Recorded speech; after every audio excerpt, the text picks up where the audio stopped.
Today's episode, no one is coming to save you, and that's the point. Let me start with something that might make you feel uncomfortable. No one is coming to save you. Not your boss, not your partner, not society, not the government, not your past, not your future. And before you tighten up, before you label this episode as harsh or cynical, understand this. That truth is not a sentence, it's a release. Because the moment you stop waiting to be saved, you become dangerous in the best possible way. This episode isn't about being cold. It isn't about being cruel. And it isn't about pretending life is easy. It's about self-command. Because power doesn't come from being rescued. Power comes from standing alone and still choosing to act. So, the lie we were all sold. Most people are exhausted for one simple reason. They're waiting for clarity, waiting for motivation, waiting for permission, waiting for circumstances to improve, waiting for someone to notice their effort. From a young age, we're quietly trained to believe that if we do the right things, someone will step in and make it easier. A boss will recognize us. A partner will fix the emptiness. A break will come. A moment will arrive where it all clicks. But that moment almost never comes. And when it doesn't, people become bitter. They become resentful. They become passive, not because they're weak, but because they outsourced their responsibility. Here's a truth no one likes to say out loud. Waiting is a form of avoidance. It feels hopeful, but it's actually surrender. So why does solitude build strength? At some point, every strong man hits the same wall. It's the realization that you're on your own, not abandoned, you're not unloved, just responsible. This is where most people panic, because solitude forces honesty. There's no audience, no validation, no applause, no one to blame, just you and the choices you keep making. And here's what's interesting. Solitude doesn't weaken men, it reveals them. When you stop filling silence with noise, you hear what needs fixing. When you stop leaning on others emotionally, you build internal stability. When you stop needing approval, you move faster.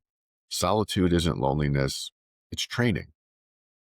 So, responsibility is freedom. Responsibility has been sold as a burden, but that's backwards. Responsibility is leverage.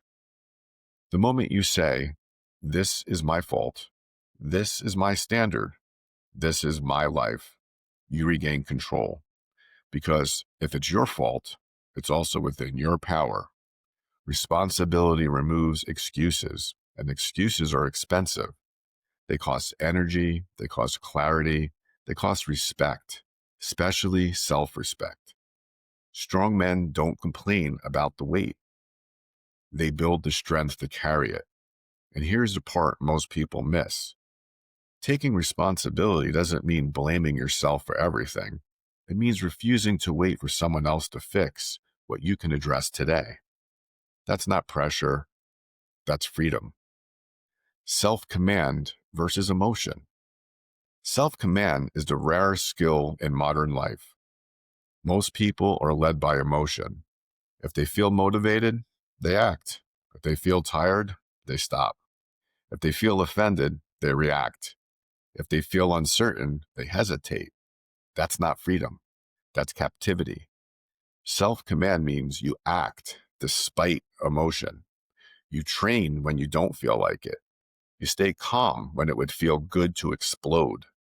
You keep your word even when no one is watching. This is where real confidence comes from. Not affirmations, not hype. Confidence is knowing you'll do what you said you would, regardless of your mood. That kind of man doesn't need saving. He's already in control. So why does this feel hard now? If this message feels heavier today than it would have maybe years ago, there's a reason. We live in a culture that minimizes discomfort and maximizes distraction. Comfort is instant. Dopamine is cheap. Accountability is optional. So when you remove all that, when you choose discipline, when you choose silence, when you choose standards, it feels isolating. But that isolation is temporary. Strength compounds, and once you develop self command, something interesting happens.